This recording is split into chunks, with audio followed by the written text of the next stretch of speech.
Fala devs, chegamos a mais uma aula e essa aula é especial. A gente vai falar um pouco mais sobre performance em APIs RESTful, quais são as principais técnicas desde cache, compressão e muito mais. Então vem comigo, vamos explorar um pouco mais sobre esse tema. Eu sempre digo que trabalhar com alta performance e uma arquitetura escalável é uma arte aí em arquitetura de software, né? É um grande desafio porque a gente às vezes desenha um software e não sabe exatamente qual vai ser o volume de acesso, de requisições e coisas do tipo, né? Então, a ideia é que a gente vai falar um pouco mais sobre os mecanismos para se obter uma alta performance dentro de uma API RESTful. Então, a gente vai falar de cache, compressão de dados e muito mais, beleza?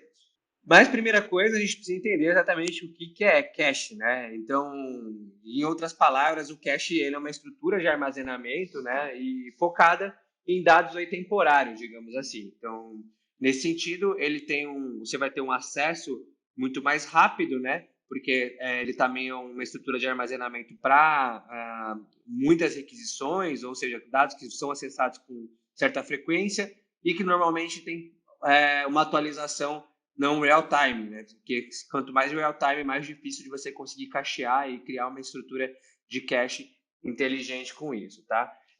Como pontos positivos, que são nítidos, né, na utilização de cache, a gente tem a redução de latência de rede, porque a melhor requisição é aquela que a gente não precisa fazer, né?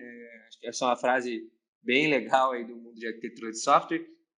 Com isso, você fazendo menos requisições e fazendo requisições só na estrutura de cache, você está reduzindo também a carga de processamento do servidor e com isso o tempo de resposta para o cliente também fica otimizado, tá? Então, essas são as três principais vantagens de utilização de um cache.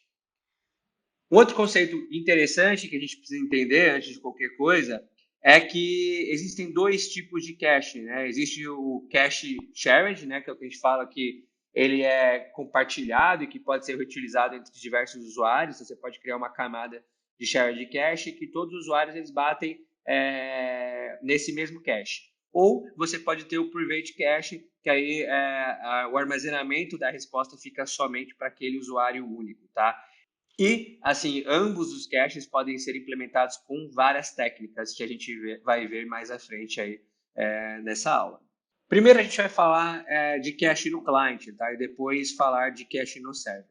Acho que é importante separar esses dois conceitos até para um melhor entendimento e uma melhor utilização em casos de uso. O cache no client, ele segue toda a especificação do HTTP. Então, ele tem uma RFC específica para isso, né, do protocolo, do HTTP, e nele a gente tem algumas características de como utilizar e manipular o cache do cliente, que normalmente ele está feito do lado do browser, né? Então, o browser também tem esse mecanismo e o HTTP ele acaba fazendo essa comunicação com esse cache do lado do cliente, que é o que a gente vai entender aqui agora, beleza? Vale citar que nessa aula eu não vou falar sobre a especificação do HTTP 1.0, porque ele já tem vários métodos que estão depreciados. Então, eu estou pegando a última especificação para explorar essa aula aqui. Bom, vamos lá. Primeiro header, né, importante que a gente precisa entender é esse cache control. Esse cache control ele é onde se faz a declaração aí dos mecanismos de cache no geral, né? E aí aqui a gente acaba controlando exatamente o comportamento do cache que a gente espera do lado do cliente. Essa aqui é uma atribuição, né, no store, que é para não armazenar nenhum tipo de cache. Então, a instrução que é passada aqui é que toda vez que for fazer a requisição, faz o download de novo da resposta. Tá? Eu desconsidero que existe um mecanismo de cache e sempre faço a requisição a partir dessa atribuição aqui de no store. Eu tenho também o mecanismo de no cache, né? E com essa diretiva aqui de no cache, o comportamento é um pouco diferente. Muita gente confunde, né, o no store com o no cache, mas o no cache ele faz o seguinte: ele valida os dados aí do seu cache, né? Então, qual que é a ideia desse mecanismo, né? É economizar a largura de banda, porque com certeza que aquele cache está atualizado, ou seja, caso o servidor responda ao browser que o cache está atualizado, então o browser traz os dados do cache e não faz o download dos dados do servidor novamente. Então, ele é um mecanismo bem inteligente, né, que você consegue manipular esse tipo de coisa. Temos também o public. O que quer dizer o public, né? Ele nada mais é do que ele está dando uma informação de que aquele cache ele pode ser compartilhado para outros usuários. Tá? Então, você consegue controlar isso a nível de cliente também. E você tem o private, que aí é uma instrução contrária. Então, você está dando uma informação de que esse cache tem que ser somente seu. Tá? Essa é a mensagem que você está passando dentro da requisição. A gente tem algumas diretivas também que são orientadas para a expiração do cache. Né? Então, quando a gente usa esse max age, por exemplo, você está especificando o tempo máximo que o cache vai ficar disponível em segundos, tá? Então, isso quer dizer que quando for expirado esse tempo, tem que ser feito novamente a validação do cache, o download da resposta e por aí vai, tá? Temos também a diretiva Must Revalidate, que ela é bem importante, tá? O que ela faz na prática? Ela simplesmente obriga que o browser sempre, toda a requisição, revalide os dados com o servidor antes de utilização de um cache. Então, é um jeito bem interessante para você sempre estar com os dados atualizados, né? Porque essa diretiva ela acaba obrigando, de certa forma, utilizando o cache de forma inteligente em si. Entramos agora nas entity tags, ou e-tags. Isso aqui é um dos temas mais importantes quando a gente fala de cache e pouca gente sabe utilizar, tá? O que isso quer dizer na prática? Ele serve como uma chave única, né, e consistente que vai possibilitar toda uma utilização de um cache de forma inteligente, tá? Eu vou mostrar para vocês o fluxo, né, e o caso de uso desse e-tags para vocês entenderem exatamente como é que ele funciona na prática. Aqui eu tenho 4 etapas de um fluxo, no qual no fluxo 1, se vocês notarem, o cliente faz a requisição, então ele está buscando o recurso de vinhos aqui, o vinho 1, 2, 3, por exemplo, né? No fluxo 2, o server envia os dados e uma chave de tag, que é armazenado em storage local do cliente, tá? Isso é importante citar, porque o cliente ele tem que fazer o controle desse tag que está sendo respondido pelo server. Então, o server retorna, né, o status 200, retorna também o corpo que o cliente espera, né, do vinho, e retorna esse header aqui de tag, tá? Ou seja, ele retorna um identificador único para ser utilizado depois como um cache em si. Depois, o que o cliente ele faz? Ele faz uma requisição e ele coloca um header novo aqui do e-tag, que é esse if known match, e ele passa o que ele armazenou na request anterior, tá?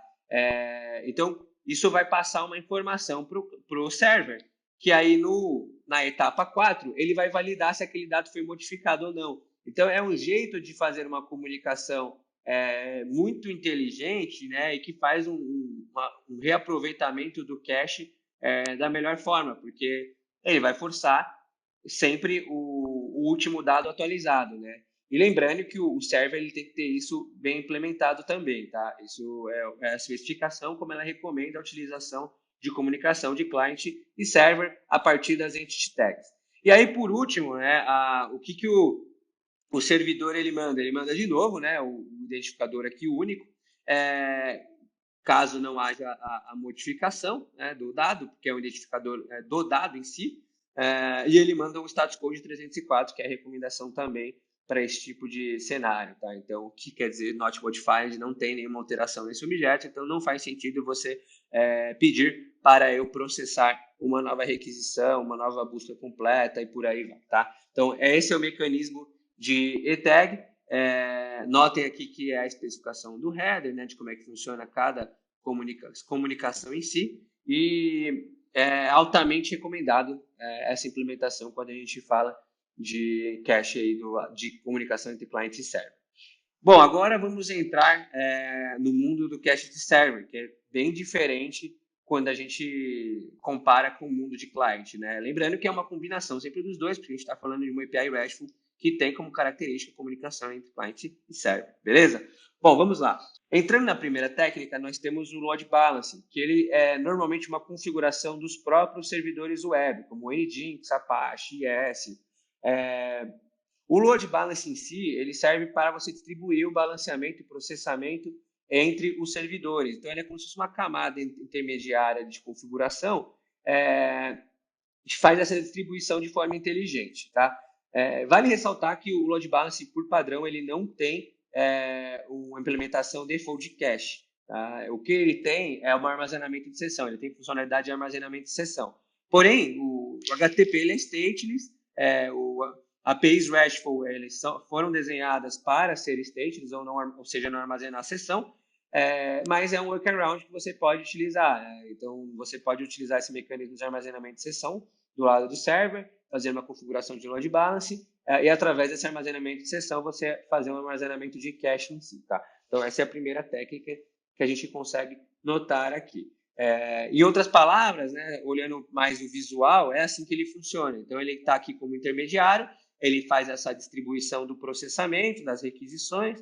Então, ele também é muito interessante no sentido de uptime, né, de contingência e coisas desse sentido, e de escalabilidade no geral. Tá? Então, se tem uma falha no servidor, ele vai distribuir para um outro servidor em si. Agora, entrando no conceito de proxy reverso, né, ele é basicamente uma interface pública da sua API. O que isso significa na prática? Tá? Ele funciona também como intermediador de todas as requisições internas e ele tem algumas vantagens, né, quando a gente olha comparado a outros tipos de cache. A primeira delas é a segurança. Então, ele tem algumas funcionalidades de configuração de SSL e coisas nesse sentido. E performance também, porque ele tem algumas funcionalidades de comprimir dados aí que vão ser trafegados em cache. Então, isso torna bem atrativo o modelo de utilizar um proxy. E as implementações normalmente também são feitas, tá? Via os próprios servidores web, como Nginx, Apache e ES. Nativamente, eles têm tanto a configuração de load balance como configuração de proxy, tá? A diferença é que cada um tem um objetivo mais específico, né? O load balance ele é mais orientado para distribuição de carga. Você pode utilizar também os mecanismos dele para fazer cache. E no proxy, ele é mais orientado para cache mesmo, tá? Ele já traz funcionalidades que apoiam um pouco mais essa necessidade em si. E aqui é o desenho de como é que funcionaria uma requisição, né? Então, se ele acha em cache, ele nem bate aqui nos servidores, ele simplesmente intermedia e traz o retorno aqui do lado do server, tá? Temos também o gateway. O que é o gateway? Né? O gateway ele é mais completo. Ele é como se fosse tudo que eu disse do proxy reverso, né? Porém, ele acaba sendo muito mais completo no sentido de funcionalidades. Por quê? Ele traz já conceitos de roteamento, monitoramento, autenticação, autorização, transformação de dados, segurança e muito mais. Tudo isso que está descrito aqui. Tá? E ele também fornece um padrão de arquitetura que, para APIs RESTful, ele acaba sendo bem atrativo.